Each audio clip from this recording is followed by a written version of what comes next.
should be done with our prop load on ship momentarily. Then about 30 seconds later, we'll close out on booster. Our flight control team on board, or in the building just behind me, not on board. Some of them might wish they were on board.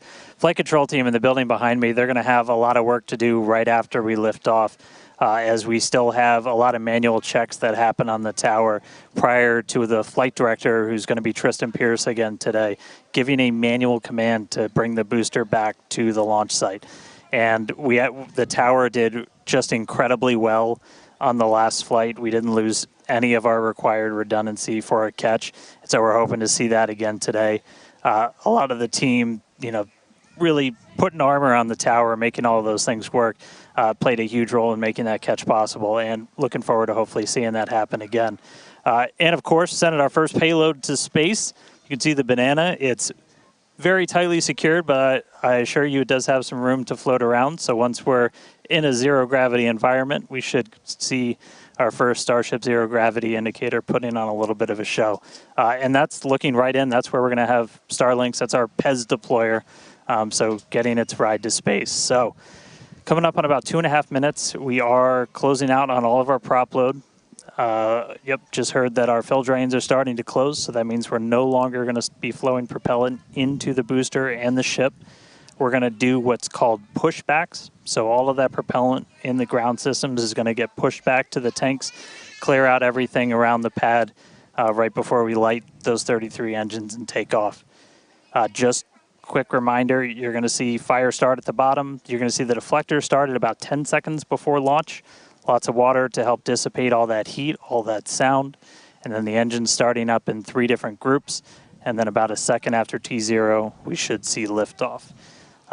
About 2.5 minutes into the flight, a little bit longer, we'll see hot staging. And that's when we're going to be listening really close on those loops to see if we're going to be bringing the booster back for a catch today. Do always want to caution, it's never a guarantee. We've done this once. We'll see if we do it again. We're only going to do it if the booster and the tower are looking really good before we attempt to bring it back here. But coming up on a minute, not tracking any holds on the board right now.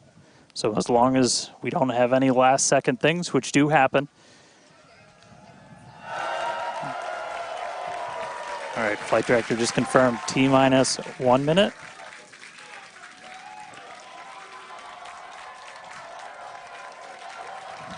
Key moment to look at in 10 seconds, that T-minus 40.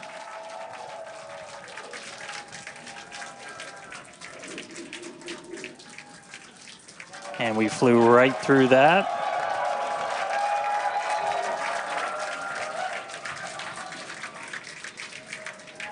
Flight directors go for launch.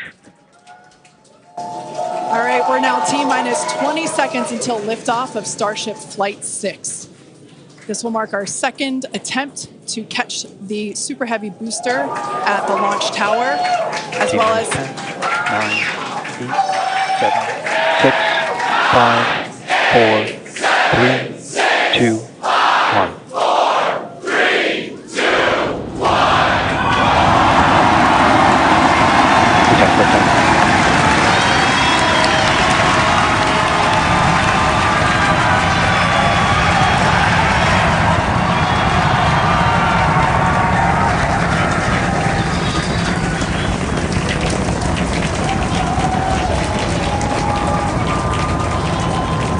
Vehicle is pitching downrange. Booster Raptor, chamber pressure nominal.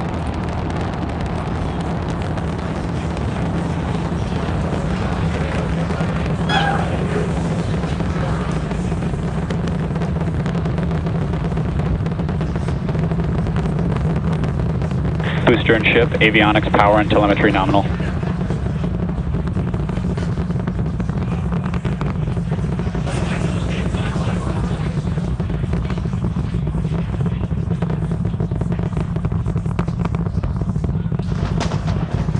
All right, we're just a little over a minute maximum into flight. Dynamic pressure. We're about 6 miles away, so all the sound's still hitting us here. Hearing good call-outs that power telemetry nominal, that's flying straight and true. We do see all 33 Raptor engines lit up on telemetry screens. At this point, we've pass through that point of maximum aerodynamic pressure, that max Q. Now coming up in just a little over a minute from now is going to be hot staging. So we're going to see the 6 engines on the ship ignite while still attached to the booster. Just before that, we'll see all but 3 center engines on the booster shut down. In what we call MECO, it's most engines cut off instead of main engine. And so while we continue to watch it go up, a lot of our flight controllers looking at all the systems around the tower. Again, we have to send a manual command. Just about 30 seconds away from hot staging.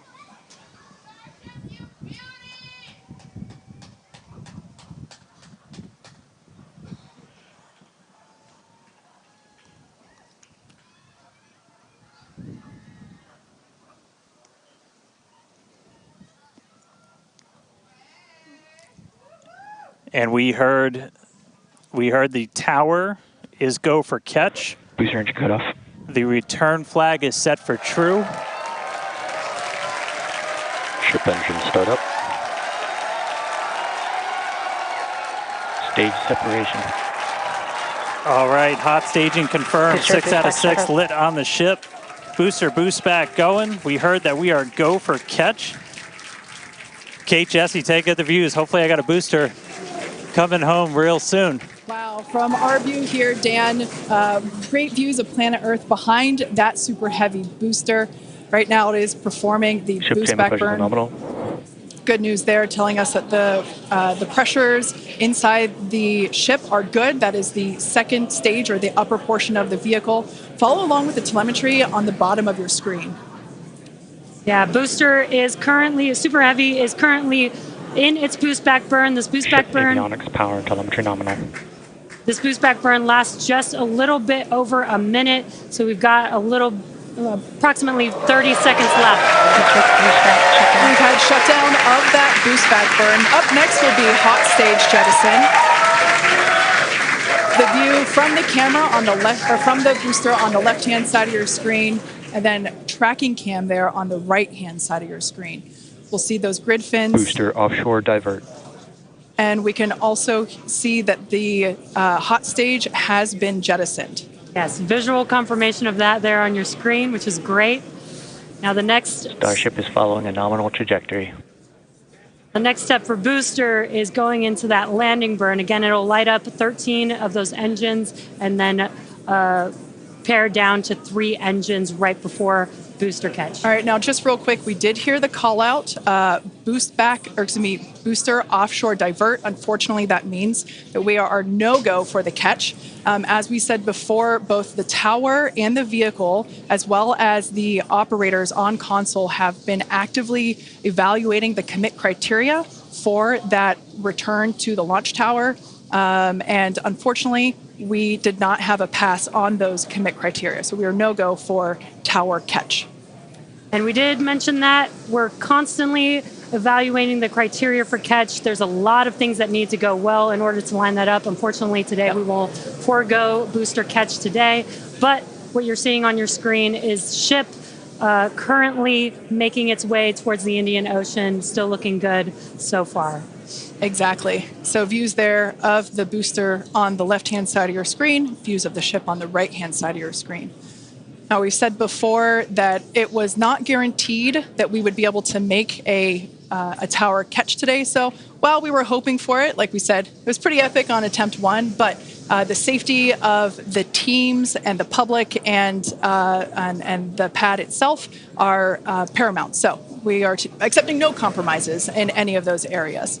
Exactly, and we're still going to get a lot of good flight data with booster even, but especially with ship. Again, we have an additional objective today to do an in-space relight of a Raptor engine, which again will help us set us up for being able to do deorbit burns, which is... Ship chamber pressure is nominal. Which is important for orbital flights. And what you're seeing on your screen is a view from Super Heavy as it's making its way back down to Earth. Yeah, once again, we are attempting an offshore landing of the Super Heavy booster. So we have seen this before, and it is still very fun to watch, watching it come down for a soft splashdown off the Gulf Coast of Texas. We can see it there re-entering. We saw earlier those grid fins. There are 4 hypersonic grid fins. Or we can see that the landing burn has begun on the Super Heavy booster. And same pattern, 13 engines will light, gone down to 3 just as we expected. And what an incredible view of splashdown that we got today of Super Heavy. Yeah, I'm sure the buoy cam views will be pretty awesome once again. So we'd like to confirm a water landing once again for the Super Heavy booster. Congrats to the SpaceX team for making that milestone as well. Now, ship continues to look good. We can see that it is, while all of that was happening, the crowd here in Hawthorne continuing to react to all these amazing views that we're getting. The next milestone is... Starship is in terminal guidance. Great news there. Starship terminal guidance, referring to what we see here on our screen, the upper stage, at about 8 minutes, 35 seconds or so, we have ship engine cutoff, which will be the cutoff of the Raptor engines.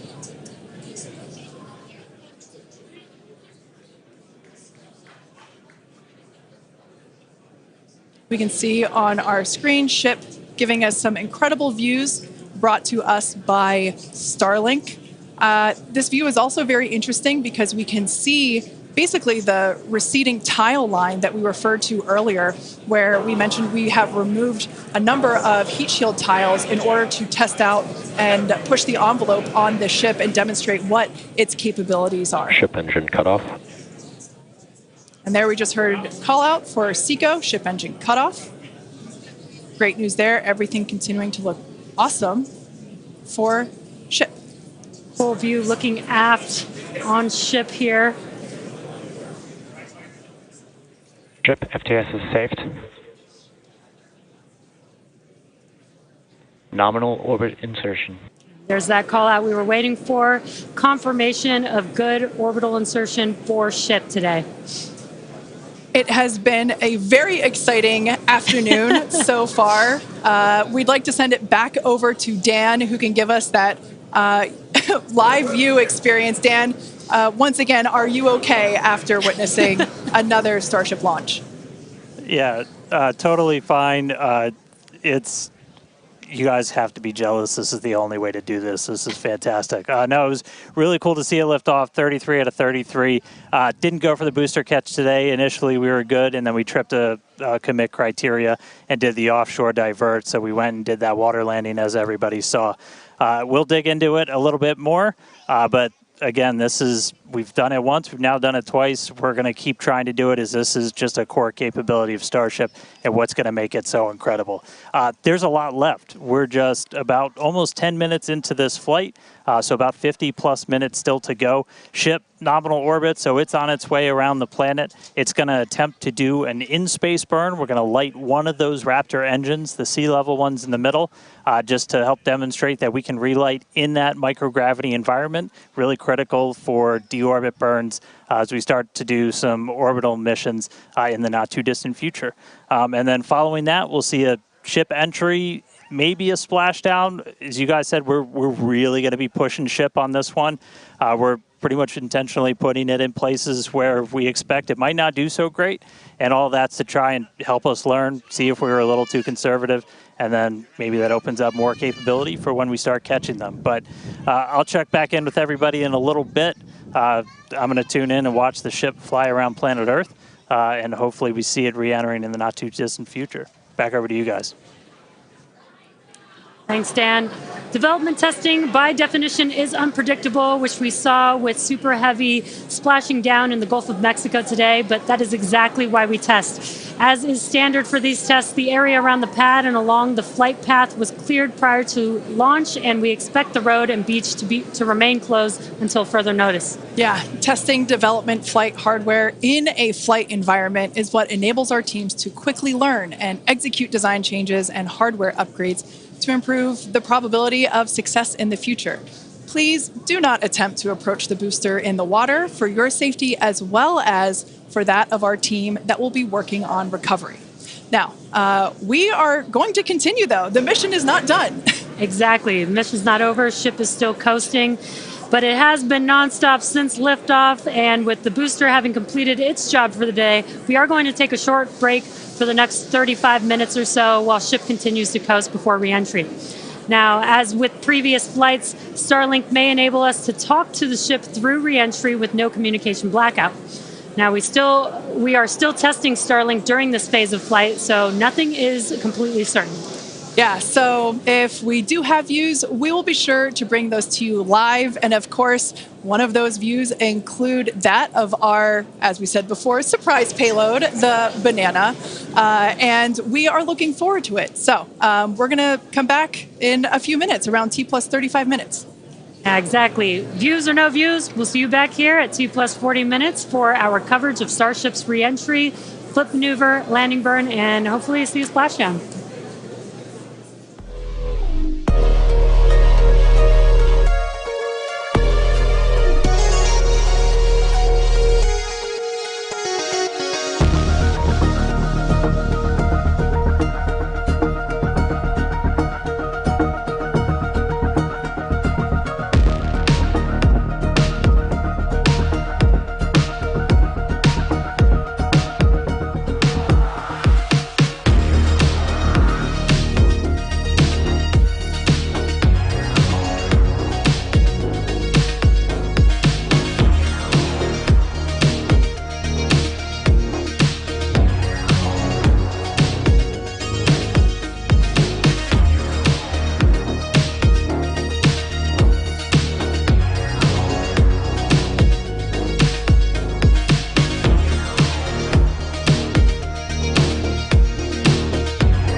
just about 35 minutes into today's flight test, continuing to get some live views from Starship itself as it continues to make its way around the globe. We are coming up on what we will hopefully see is our in-space relight demonstration. This will be firing up one of those 3 sea level Raptors on the very aft end of the ship and essentially reigniting it while we're in that microgravity environment in Earth orbit. We had attempted this once previously on Flight 3, but ended up skipping it when we had some attitude control issues with the ship. And we are on the dark side of the planet right now, so views are going to be a little bit dark, but hopefully we see some engine light come on as we do this relight test. This is a pretty critical capability for doing deorbit burns. This is not a deorbit burn. Want to stress that we're on a trajectory where if we didn't fire off the engine at all, we are definitely coming home. Ooh, seeing some thunderstorms down on the ground. That's pretty cool. But this is not a deorbit burn. If we didn't fire this engine, we're on a intentional suborbital trajectory. So no matter what, we're coming in over the Indian Ocean. Firing off the engine does change your exact splashdown point a little bit, but we've got this keep out zone across the entire Indian Ocean that we made sure was clear ahead of flight, and we continue to monitor during, but we're going to aim for that and hopefully see this relight test coming on in about a minute. It's just going to be one of these engines, and it uses what's called the header tank, so these small spherical tanks in the very top of Starship up in the nose cone. They don't require nearly as much gas to pressurize as your main tank, so they're really useful for any in-orbit maneuvers and then for landing burns. So if we make it to a landing burn today, we'll be using them for that as well. So we should be coming up in just about the next minute. Should be under a minute now away from that expected ship burn.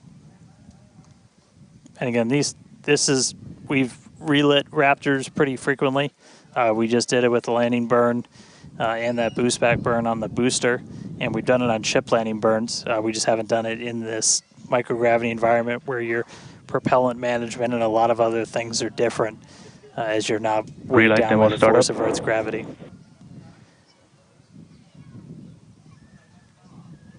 And just heard the call out for startup. There's some light. There's that Raptor relit. And shut down.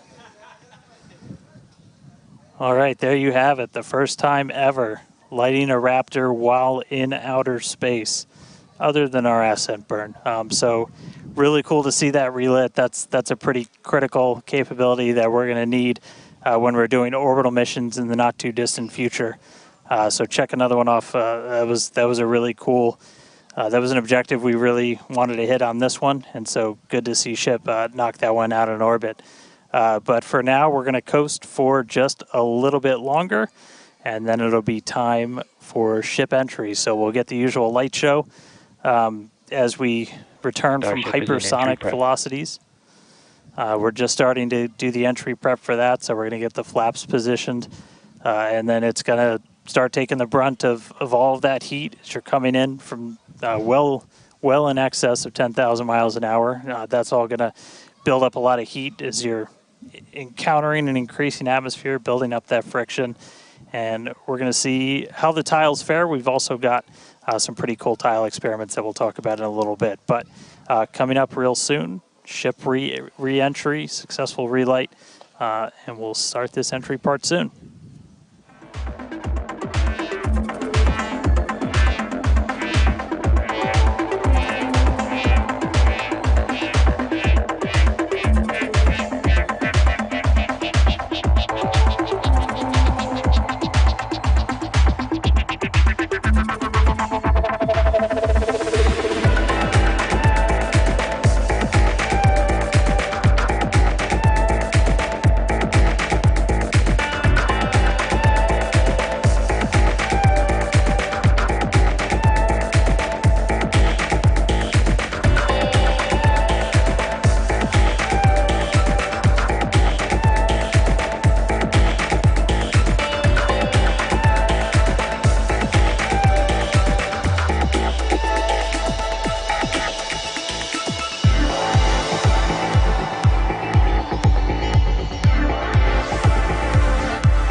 Starship is at 100 kilometers altitude. Good attitude for atmospheric entry.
Welcome back to Starship's 6th test flight.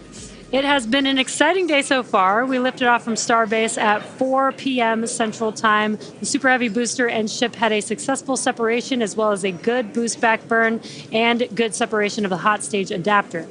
We did not attempt a return to the launch site and catch attempt today when strict criteria were not met and the Super Heavy booster executed a planned divert to a landing burn and soft splashdown in the Gulf of Mexico. Yeah, obviously we were hoping to come back to the tower, but this was a test and we knew that it was a very viable possibility. Starship is at 85 kilometers. Flaps now have control of the vehicle. All right, great news there, turning our attention over to the star of the show here, giving us these amazing views once again. We heard the call out there telling us that the Starship vehicle is now 83 kilometers above, coming up around T plus, well, now actually, the ship, as you can see, is beginning to re-enter the Earth's atmosphere. As a reminder, one of the main goals of today's flight test is for the ship to make it through the extreme heat of re-entry and to do so in a controlled manner. Now, re-entry is typically a portion of flight where we don't have communication capability with the spacecraft because it's re-entering at or around orbital velocity, which is roughly 8 kilometers per second or about 5 miles per second. Now at those speeds, yep, pretty fast. The spacecraft is moving through the atmosphere rather quickly, and that results in friction, as we can see that starting to happen on our screen, and this creates a plasma field around the vehicle. That blanket of plasma distorts communication frequencies, so it's not uncommon to experience brief blackouts in communication.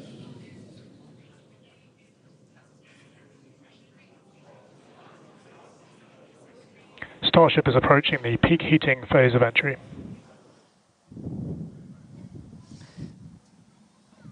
And we just heard we're getting into the peak heating phase. We're getting these views courtesy of Starlink. We've got 4 different terminals on the ship itself. It's what's really allowed us to get real-time data during what's otherwise been just a a mystery box essentially for spacecraft design, where when you're re-entering through the atmosphere, at least getting anything in real time hasn't ever been possible before. But we're able to not just get these views, but real-time telemetry from the ship as it's coming through. Do really want to stress that we are really pushing the ship today. The heat shield is not in the same configuration as it was last flight, where we had a team of ship techs do just an otherworldly task, replacing the entire heat shield, thousands of tiles, installing a backup ablative, and that pretty much set us up to do a pinpoint landing on Flight 5. We did not do that with this one. We have some backup in those really sensitive areas around the flap, but this is an older generation heat shield. And knowing we weren't going to do that, we even went and removed some extra tiles. There are some missing tiles on the nose cone where we're testing some backups. There are some steel covered tiles in a couple of different spots. And there's also a whole lot more steel of the ship showing. As you guys talked about, we gave it a little bit of a haircut, a couple hundred tiles trimmed off the sides, and that's where we might have catch fittings in the future. But ooh, color's starting to come in. So it looks like things are going to start heating up, Kate and Jesse. Yeah, fun fact, Dan, we actually removed 2,100 heat shield tiles from Starship in order to basically present that necessary receding line, which you kind of can see there in your view. Think back to previous flights. The heat shield line came up further on the vehicle, and just like Dan said, we want to test the vehicle beyond what we think it is capable of carrying based on our simulations and calculations. So once again, to just be super plain, don't be surprised if we see some wackadoodle stuff happen here. We won't be. There are a number of things that we are testing out intentionally to see what the ship can take. Yeah, exactly. And knowing what those limits are will really help us design the vehicle of the future. Essentially, removing those tiles helps us remove a lot of weight from the vehicle, a lot of things that might potentially need refurbishment in the future. And the goal is to come up with a heat shield pattern or design that we don't have to refurbish. We can just continue to use it over and over again. And that's why we're changing some of those tiles and moving stuff around, removing a lot of those tiles, as Kate has been mentioning. Exactly. And, looking forward to the Starship capability of the future, we want to be able to catch Starship like we do with boosters. And so the next flight, we want to better understand where we can install catch hardware, not necessarily to actually do the catch, but to see how that hardware holds up in those spots. And today's flight will help inform, does the stainless steel hold up like we think it may based on experiments that we conducted on Flight 5? Now, continuing to look, amazing views. Yeah, Dan, go ahead. Oh, I was just going to say, there's so much on this flight that we're doing to try and, make all the ships that we're about to start flying even better, just really understand what their capabilities are going to be. We've got kind of the next-gen ship lined up for Flight 7. It's got all of those heat shield upgrades and everything. And one of the things that we're going to be doing that's most interesting, and one of the reasons we wanted daylight, is we're going to be flying pretty aggressively as ship comes in. We're going to be kind of nose down. And we've done it in wind tunnels. We've done it in simulations. You might see the flaps really flapping around trying to control the vehicle. We're betting we might have a little bit more capability than we think in just the analysis, but always a chance that bet doesn't pay off. But that just helps us know what are our Starship limits. is now halfway through the peak heating phase of entry. Sweet. Halfway there. Halfway home, guys. Yeah, and if you guys, again, can follow along with the altitude and the speed of ship as it's making its way back down to Earth, bottom right-hand corner of your screen. Speed is still going really, really fast. Again, as it gets closer to Earth, we'll see that altitude drop a little bit faster. It's kind of dropping pretty slow right now. And again, as we get closer and closer to literally the surface of the water, then we'll start to see that speed pick up. And if we can make it through this re-entry, we will attempt to do that flip maneuver once again and splash down in the ocean. Exactly. Like we've been saying, we are testing beyond the perceived limits of the vehicle. We want to go learn more about the ship, and this is a great opportunity to do that. So really pushing the flight hardware in a flight environment to help inform these future designs. As we've mentioned, it has a different heat shield. This heat shield is not the same generation as what we flew last time. This one is one generation older. So we are also testing out new secondary thermal protection materials. So basically, like if the heat shield isn't in this one spot, can this other material protect the metal is the thinking there. Also checking of the ship's structural strength in those areas where we're looking to add that ship catch hardware just to see if it survives entry. So yeah, as we've been saying, we've done a lot of calculations and simulations. This view right here is super cool. This is looking out from the aft engine bay, basically at the bottom of Starship. Then on the center left-hand panel, if you will, we have one of the forward Starship flaps, so one of the flaps located at the top of the vehicle. Underneath that is one of the aft end flaps, like the one that we see in the main picture there on the right-hand side of your screen. Now, these views, as the vehicle continues to enter the Earth's atmosphere, drawing a crowd once again here at SpaceX in Hawthorne as folks tune in as the mission continues on. Now, the next event that we have coming up, we should hear the call out that the vehicle is transonic around T+1 hour and 2 minutes or so. That means that the vehicle is traveling near the speed of sound. We say near the speed of sound because there are certain parts of the vehicle where airflow is going faster and other parts where it's going slower. So it kind of teeters there on the brink of the speed of sound. So once we have equal flow on all parts, then we'll hear it's subsonic. Yeah, and and almost real quick, almost a reverse of, I'm sorry, Jesse, almost a reverse of before. We see the Earth starting to come into view. We've got sunrise there over the Indian Ocean. So this is going to look different from any of the re-entries we've had before. And it was specifically so like we get as much daylight as possible to see how ship does this. Over to you, Jesse. Sorry about that. Dan, great minds think alike. That's exactly what I was going to point out, is that we're getting a lot clearer view of the Earth in the background with the different temperatures that we're seeing with the different colors of that plasma around the ship, which is really, really cool to see.